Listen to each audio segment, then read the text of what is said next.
오늘은요, 호세아서 2장으로 가겠습니다. 호세아서 2장.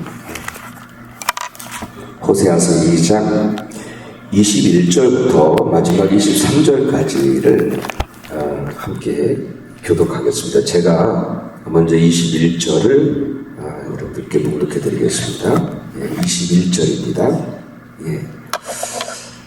여호와께서 이르시되 그날에 내가 응답하리라. 나는 하늘에 응답하고 하늘은 땅에 응답하고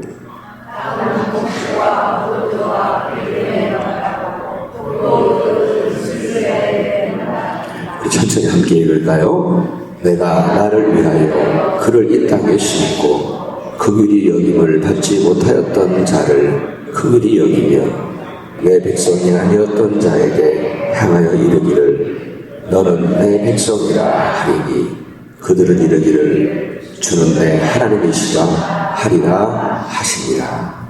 아멘, 아멘, 아멘. 오늘 말씀을 좀 함께 나누도록 하겠습니다.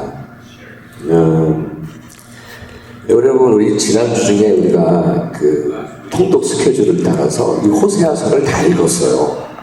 호세아서를 다 읽었는데 14장까지밖에 없어서 저는 이 설교를 좀 준비하기 위해서 1장부터 14장까지 쭉 한번 읽어봤는데 그렇게 길지 않아서 부담이 되지 않았습니다. 그런데 읽어가면서 하나님의 마음을 좀 더 느낄 수 있었어요. 쭉 읽어가면서 하나님이 어떤 마음을 가지셨는지, 이스라엘 백성들에게 하나님께서는 어떤 마음을 가지셨는지 그 하나님의 마음을 느낄 수가 있어서 좋았던 시간입니다. 여러분, 그 옆에 계신 분에게 함께 좀 이렇게 서로 격려했으면 좋겠어요. 우리 말씀의 사람이 됩시다. 우리 한 권의 책의 사람이 됩시다. 우리 말씀의 사람이 됩시다. 우리 한번 옆에 계신 분에게 말씀의 사람이 됩시다. 여러분, 우리 교회가 이렇게 지속적으로 성경을 강조하고 말씀의 사람이 되자라고 그렇게 한 것은 단순히 성경을 읽고 안 읽고의 문제가 아니라 내 영혼이 죽고 살 수 있는 그런 문제이기 때문입니다. 여러분, 하나님은요, 당신을 우리에게 알리시기 위해서 나는 이런 하나님이야, 나는 이런 하나님이야 라고 알려주시려고 하나님의 영으로 감동하셔서 거룩한 성경을 우리에게, 거룩한 성경을 쓰게 하시고 우리에게 그것을 주신 거죠. 그래서 우리는 이 성경을 통해서 하나님이 어떤 분이신가를 알게 됐어요. 그렇죠? 우리가 하나님을 어떻게 아나요? 이 성경을 통해서 우리는 하나님을 알게 된 거예요. 하나님이 이런 분이구나. 그래서 여러분, 정말 우리가 어떻게 하나님을 알 수 있겠어요? 감히 우리가 어떻게 하나님을 볼 수 있겠어요? 그런데 이렇게 글자로 된 이 성경을 남겨주시는 바람에 그래서 우리는 하나님이 이런 분이시구나, 그것을 알게 된 거죠. 그래서 만일 우리가 성경을 좀 멀리하거나 성경을 모르면 우리는 어쩌면 어떤 알지 못하는 신을 하나님이라고 부르면서 그렇게 신앙생활을 하고 있는지도 몰라요. 알지도 못하는 신을 지금 섬기고 있는지도 몰라요. 하나님이라고 부르면서. 저는 목사로서 설교를 하는 사람이잖아요. 근데 이 설교를 통해서 하나님이 어떤 분이신가를, 이 말씀 속에 나타난 하나님이 어떤 분이신가를 자꾸 소개해드리는 거예요, 여러분들께. 그리고 최선을 다해서 여러분을 그분께로 안내하고자 하는 일을 하고 있어요. 그렇죠? 정말 이 길이 하나님께로 가는 바른 길입니다 라고 최선을 다해서 안내를 하지만 저는 거기까지인 것 같아요. 이제는 여러분들의 일상의 삶에서, 여러분들은 또 여기를 떠나면 여러분들이 일상의 삶을 사실 거잖아요, 곧바로. 그러니까 여러분 일상의 삶에서 말씀 속에서 보여주신 그 하나님을 발견하고 말씀 속에서 우리에게 알려주신 그 하나님을 경험하는, 알아가는 그러한 시간들이 이제 여러분들에게 필요한 거예요. 아멘. 그럴 때 우리 영혼이 성장하고 이 세상의 악한 세상, 악한 영들로 가득하 있는 이 악한 세상에서 우리 승리할 수가 있지요. 어떤 분은 그냥 뭐 설교를 들으면 되지 하시는 생각도 하실 거예요. 아마 설교만 들으면 되지 뭐. 근데 하지만 듣는 게 때로는 위험해요. 듣기만 하면 때로는 위험해요. 왜냐하면 여러분, 설교하는 사람이 잘못 길을 인도할 수 있거든요. 잘못 길을 인도할 수 있어요. 여러분, 성경에서 보면 계속해서 거짓 선지자, 거짓 교사들이 교회에 항상 있었어요. 그러니까 그냥 듣기만 하려고 하면 그 사람들이 무슨 얘기를 하는 게 옳은 길을 가게 하는 건지, 아니면은 세상의 우상을 섬기도록 인도하는 건지, 그거 잘 분별을 하기가 어렵거든요. 그러니까 듣기만 하면 우리가 잘못된 길로 갈 수가 있는 거예요. 그 사람의 말에 혹해서. 그렇죠? 그래서 위험한 거예요. 그래서 정말 위험해요. 여러분, 유튜브에서도 여러분 정말 많이 들으실 거예요. 근데 여러분이 들으시는 그 설교가 정말 바른 믿음의 길로 인도하는 건지, 아니면 잘못된 믿음을 가르치고 있는 건지 그거 모르잖아요. 그 분별 잘 못해요. 그래서 위험하다는 거예요. 듣기만 하는 건. 또 하나의 이유는 뭐냐면, 여러분, 사람은 자기가 듣고 싶은 것만 듣는데요. 그렇죠? 그러니까 아무리 좋은 설교를 들어도요, 내가 듣고 싶은 것만 들으니까 내 영혼이 이렇게 그렇죠? 한쪽으로 치우칠 수 있는 거예요. 내가 듣고 싶은 것만 들으니까, 내 마음이 동의되는 것만 아면 하니까. 그러니까 더 사람이 더 이렇게 한쪽으로 치우칠 수밖에 없는 거예요. 그래서 위험하다는 거예요. 그래서 설교뿐만 아니라 성경을 읽고 가까이 하는 것이 너무너무 중요하다는 말씀을 드리고 싶은 거죠. 여러분은 하루에 얼마나 이 성경을 펼치시나요? 여러분, 아까도 광고 시간에 말씀드렸습니다만, 내년에 우리가 신약 성경을 필사하기로 결심하신 분들에게 우리 교회에서 그 노트를 드리겠다고 했잖아요. 그 노트 싼 거 드리려고 하지 않아요. 아주 좋은 거 드리려고 그래요. 그러니까 여러분, 내년에 신약 성경을 필사하기로 결심하는 분들이 더 많았으면 좋겠습니다. 아멘. 오늘 신청이 더 들어와야 돼요. 다 교회에서 나가는 예산이지만 더 많았으면 좋겠어요. 예, 혹 여러분 가운데 이런 분들이 계실 거예요. 눈이 많이 어두워서 성경을 보기 어려우신 분들도 계세요. 우리 중에도 눈이 어두우시니까 성경 읽기가 너무 어려우신 분들 계시거든요. 여러분, 요즘에는요, 성경을 들을 수 있는 분들이 많아요.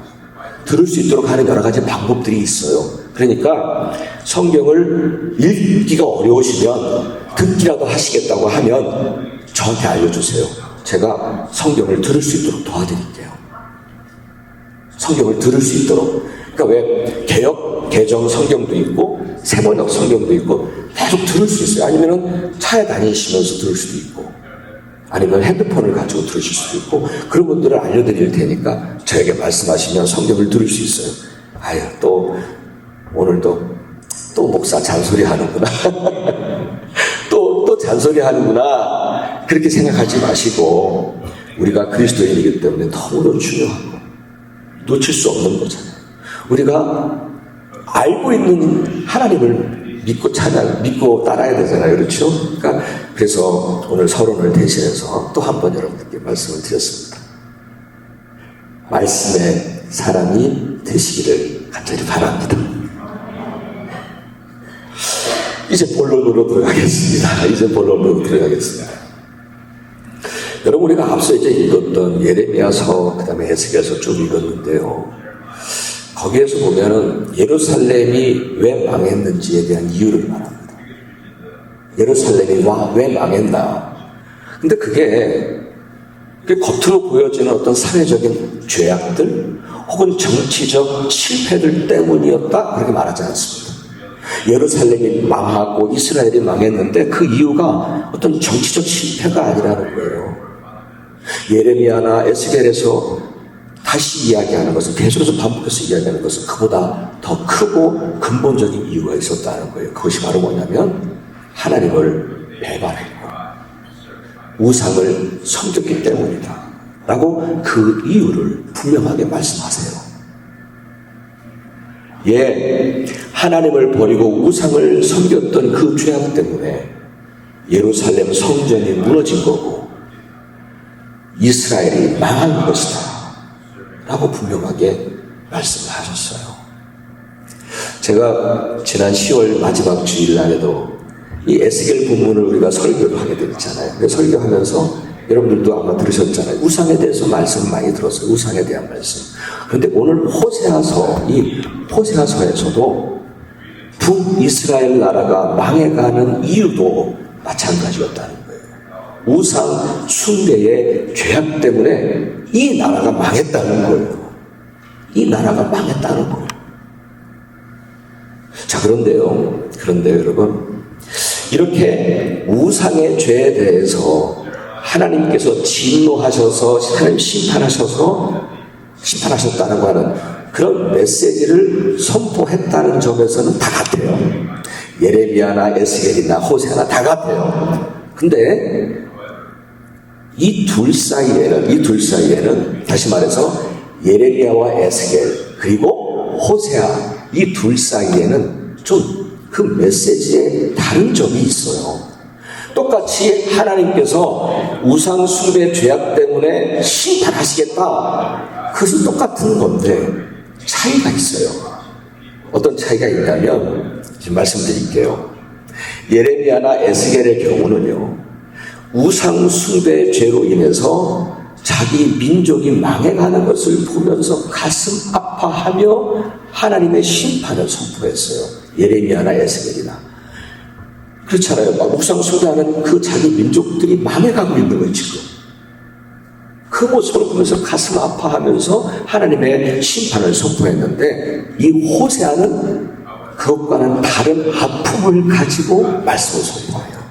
그것과는 다른 아픔을 가졌어요. 그러니까 그가 전하는 메시지의 초점이 좀 달라요. 뭐냐면 그가 전하는 메시지는 뭐냐면 하나님의 심판보다는 마치 남편이 아내를 사랑하듯이 하나님께서도 그렇게 사랑한 당신의 백성들이 하나님을 버리고 우상을 섬기는 것에 너무 아파하신 그 하나님의 마음, 그 하나님의 사랑에 초점을 맞추어서 말씀을 전한 거예요. 앞에 부분에 예레미야와 에스겔은 그 우상 숭배 죄 때문에 민족이 망해가는 것을 보면서 가슴 아파했는데 이 호세아는 그 우상 숭배 때문에 하나님의 마음이 아파서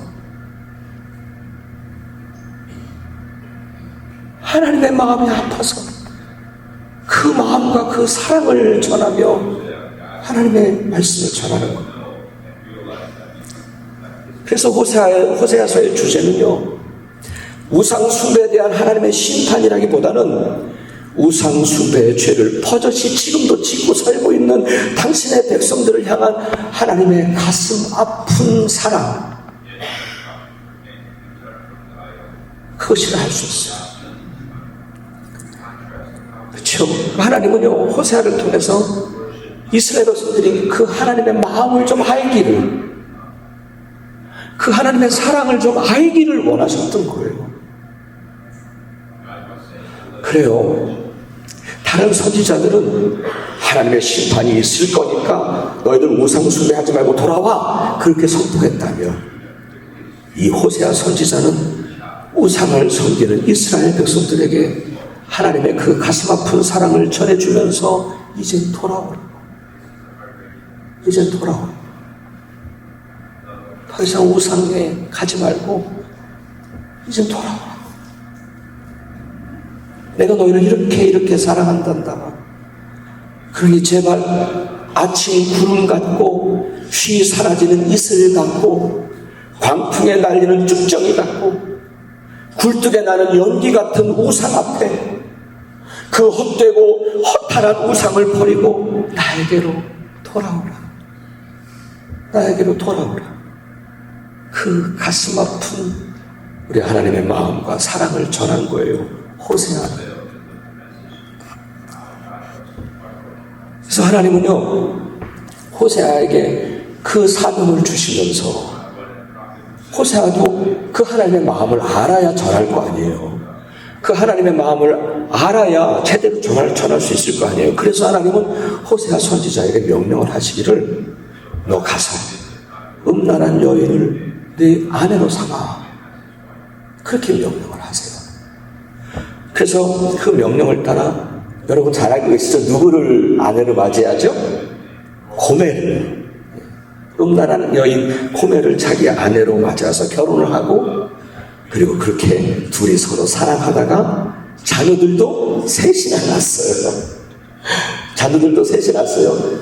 두 아들에 한 딸. 두 자녀를 셋이나 낳았어요. 그런데 그 고멜은 셋째까지 낳고는 그만 도망가 버렸어요. 다른 남자의 품으로 도망가 버렸어요. 호세아는 그래도 수년 동안 사랑하고 아이들까지 낳고 살았는데 그냥 그렇게 도망가 버린 이 아내 때문에 얼마나 힘들었을까요? 얼마나 아파했을까요? 그는 자신의 사랑을 배신하고 도망한 이 고멜 때문에 너무 가슴 아픈 시간들을 보냈을 거예요. 그런데 하나님은 그때 호세아에게 뭐라고 말씀하시냐면 너 가서 너의 사랑을 배신하고 다른 남자의 품에 안긴 그 고멜을 다시 데리고 와라. 배신감에 치를 떨 수도 있었지만 그래도 다시 사랑해야 한다 라고 하는 말씀을 하시면서 그 일정한 돈과 곡식을 가지고 가서 다시 고멜을 데리고 와요. 이 모습이 하나님께서 이스라엘 백성들, 하나님의 품을 떠나서 우상의 품에 안겨있는 그 이스라엘 백성들을 향한 하나님의 사랑을 이야기한 거예요. 호세아 선지자는 자기가 직접 그 아픔을 경험했잖아요. 자기의 사랑하는 아내가 도망간 거 다시 찾아와야 하는, 또 사랑해야 하는 그 아픔을 직접 경험을 했기 때문에 하나님의 마음이 얼마나, 이스라엘 백성들을 향한 하나님의 마음이 얼마나 아픈지를 너무도 분명하게 알게 된 거예요. 그래서 그 하나님의 아픈 사랑을 이스라엘 백성들에게 전하는, 하나님은 당신들을 사랑하시는데, 이렇게 사랑하시는데 이젠 그 사랑을 알고 돌아오라고, 이젠 좀 돌아오라고. 그런데 참으로 안타깝게도 이스라엘 백성들은 그런 하나님의 사랑을 알지 못합니다. 그 하나님의 사랑을 알지 못합니다.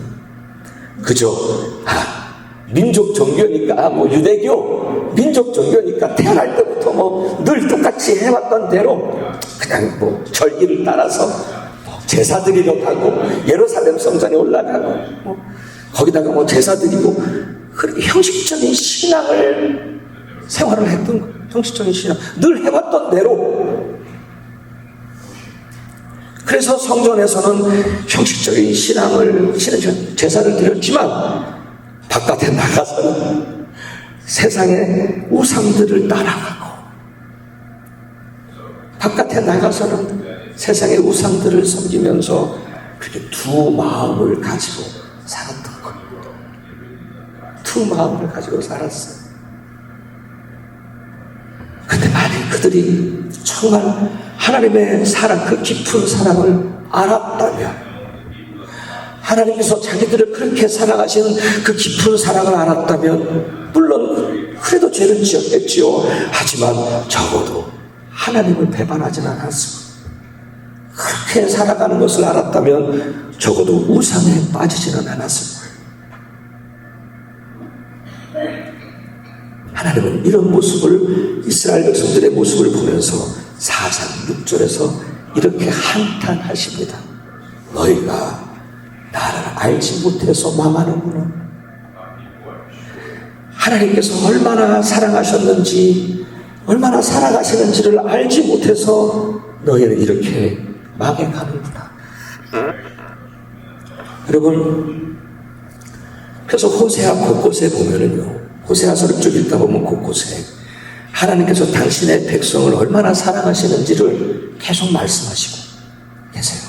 계속 말씀하세요. 여러분, 그 구절들을 읽다 보면 하나님의 마음을 조금이라도 느낄 수 있을 것 같아서 여러분들께 몇 가지 소개해 드릴게요. 호세아서 2장에 보면 이렇게 말씀하세요. 제가 적었어요. 벌거벗은 너희에게 곡식도 주었고 새 포도주와 기름도 주었다. 우리가 여러분 지난 1년을 생각해 보세요. 우리가 먹고 살아왔어요. 다 주었다. 그리고 벌거벗은 몸을 가리게 하려고 내 양털과 모시도 주었다. 그리고 9장 10절에서는 이렇게 말씀하세요. 옛적에 내가 이스라엘을 만나기를 광야에서 포도를 만남과 같이 하였고 너희 조상들을 보기를 무화과 나무에서 처음 맺힌 첫 열매를 봄과 같았다. 여러분 생각해 보세요. 거치고 목이 타들어가는 그 광야에서 포도를 만나면 얼마나 기쁠까요? 막 환호할 것 같아요. 너무너무 기뻐서. 무화과 나무 아래, 무화과 나무에서 첫 열매를 보면서, 여러분 여기 그 수확의 기쁨이 있잖아요. 그 첫 열매를 보면서 얼마나 기쁠까요? 하나님은 이스라엘 백성들을 보시면서 그 기쁨을 가지셨다는 거예요. 내가 너희를 만날 때 이렇게 기뻐했어. 그러면서 당신의 사랑을 고백하는, 마치 엄마가 갓 태어난 아기를 안을 때 감격하고 기뻐하지 않나요? 그래서 여기서 스바냐 3장 17절 말씀이 생각이 나는 거예요. 하나님이 너로 인하여 기쁨을 이기지 못하시며 너를 잠잠히 사랑하시며 너로 인하여 즐거이 부르며 기뻐하시리로다. 11장 호세아서 11장 1절에서는 이렇게 말씀하십니다. 이스라엘이 어렸을 때 내가 사랑하여 내 아들을 애굽에서 불러내었다. 이어지는 3절에서는 뭐라고 말씀하시냐면 내가 너희에게 걸음을 가르쳐 주었고 내 팔로 안았음에도 내가 너희를 고치는 줄을 너희는 알지 못하였도다. 그리고 이어지는 8절에서는 하나님께서 애절한 사랑을 이렇게 표현하십니다. 에브라임이여 내가 어찌 너를 놓겠느냐. 이스라엘이여 내가 어찌 너를 버리겠느냐. 내가 어찌 너를 아드마같이 놓겠느냐. 어찌 너를 스고임같이 두겠느냐. 내 마음이 내 속에서 돌이키어 나의 긍휼이 온전히 불붙듯 하도다. 저는 이런 구절들을 읽으면서 하나님의 절절한 마음을, 그 사랑을 느낄 수가 있었습니다. 그러나 지금까지 말씀드린 것보다 더 강하게 제 마음에 남겨진 표현이 있어요. 그게 뭐냐면 오늘 본문에 나오는 말이에요. 내가 나를 위하여 라고. 그 다음에는 내가 나를 위하여.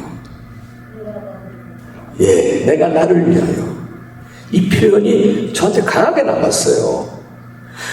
여러분, 하나님은요, 그 우상의 품에 빠져버린 그 당신의 백성들을 위해서가 아니라, 하나님은 당신의 백성들을 너무 사랑하시니까 자기 자신을 위해서 그들을 용서하시겠다는 거. 그들이 회개하고 돌아와서 용서하는 게 아니라 내가 너무 그들을 사랑하니까 내가 나를 위해서 내가 그들을 용서하겠다 하신 거예요. 여러분 생각해 보세요. 여러분 너무도 사랑하는 자녀가 여러분에게 아주 몹쓸 죄를 지었다라고 가정해 보세요. 여러분에게 아주 몹쓸 죄를 지었어요, 아들이. 그런데 여러분 어떻게 하십니까? 그 자녀를 버리시겠습니까? 아니지요. 여러분도 분명히 여전히 자기 잘못도 깨닫지 못하고 언제 돌아올지도 모르는 그 자식이라 할지라도 여러분 먼저 다 용서하고 기다리실 것이라고 생각합니다. 맞습니까? 그러실 거예요. 용서 빌지도 않았지만 그 자식에게 왜 여러분 그렇게 하십니까? 예, 그렇게 용서한 건 자기 자신을 위해서 한 거예요.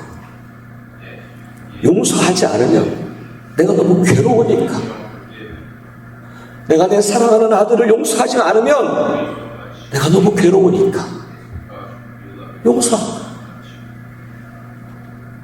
그만큼 자녀를 사랑하기 때문 아닌가요? 누가복음 15장에 나와 있는 주님께서 하신 비유의 말씀도 마찬가지예요. 둘째 아들이 부모의 재산을 가지고 나가서 흥청망청 다 탕진해버리고 말잖아요. 그때 아버지가 그 아들을 버렸나요? 아니에요. 안 버렸어요. 그 아들을. 아버지는 그 아들이 아직 돌아오지도 않았지만 그 아들을 이미 다 용서해버려요. 아들이 회개하고 돌아와서 용서한 게 아니라 아들을 너무 사랑하기 때문에 자기 자신을 위해서 다 용서한 거예요. 그리고는 매일 밤 그 아들이 돌아오기를 기다리고 있는 거죠. 하나님은 바로 그런 사랑으로 여전히 우상의 죄 가운데 있었던 당신의 백성들이 돌아오기를 기다리고 계실 줄 믿습니다. 기다리고 계시는 거. 지금도. 저는 오늘 호세아가 그랬던 것처럼 저도 오늘 이 말씀을 통해서 하나님의 그 절절한 마음과 그 사랑을 여러분께 잘 전달하고 싶었어요. 뭐 어떤 다른 구체적인 기가 막힌 해석을 드리지 않아도 그냥 하나님은 저와 여러분을 이렇게 사랑하십니다 라고 말씀해 드리고 싶었어요. 그러니 더 이상 허탄한 세상에 여러분의 삶과 여러분의 몸을 던지지 마세요. 돌아오라고 하세요. 하나님께로 돌아오라고 하십니다. 그 말씀을 드리고 싶었어요. 그래서 하나님의 그 사랑을 생각하다 보니까 요한복음 3장 16장이 더 마음에 다가오더라고요. 그럼 잘 알고 계신 요한복음 3장 16장. 하나님이 세상을 이처럼 사랑하사, 하나님이 저와 여러분을 이처럼 사랑하사 독생자를 주셨으니 이는 저를 믿는 자마다 멸망치 않고 영생을 얻게 하려 하십니다. 하나님의 그 애절한 사랑 때문에 우리는 이렇게도 여전히 죄인임에도 불구하고 하나님은 당신을 위해서, 당신 자신을 위해서 우리를 먼저 사랑하신 거죠. 그래서 죄인된 우리에게 예수 그리스도를 보내주셔서 우리의 죄악을 씻어주시고 너는 내 백성이야, 이제 너는 내 백성이야 라고 당신의 백성으로, 당신의 자녀로 삼아 주실 줄 믿습니다. 그 은혜와 사랑을 찬양합니다. 그 은혜와 사랑을 찬양합니다. 사랑하는 여러분, 우리는 어쩌면 여기 나와 있는 이스라엘 백성들처럼 하나님의 사랑을 모르면서 신앙생활을 할 수도 있을 것입니다. 하지만 하나님은 그 순간에도 여전히 저와 여러분을 사랑하고 계심을 꼭 알려드리고 싶었습니다. 아멘. 오늘 설교 제목이 뭐죠? 하나님이 당신을 얼마나 사랑하시는지 아시나요? 모르면 망하니까 꼭 알아야 한다고 말씀을 드리고 싶었던 거예요. 당신의 독생자까지 내어주신 그 사랑을 알고 내가 그 큰 하나님의 사랑 안에 있음을 믿으시기를 바랍니다. 그러면 세상이 두렵지 않아요. 세상이 두렵지 않아요. 우리는 고아가 아닙니다. 하나님이 여전히 우리를 사랑하고 계심을 믿으십니까? 우리 고아 아니에요. 두렵지 않습니다. 절망과 염려와 두려움보다는 이젠 언제나 소망과 기대가 있어요. 하나님이 어떻게 행하십니까? 하나님이 나를 사랑하시니까요. 믿으십니까? 그 사랑을 여러분들께 전해드리고 싶었습니다. 하나님은 여러분을 이렇게 사랑하십니다. 믿으십시오. 아멘.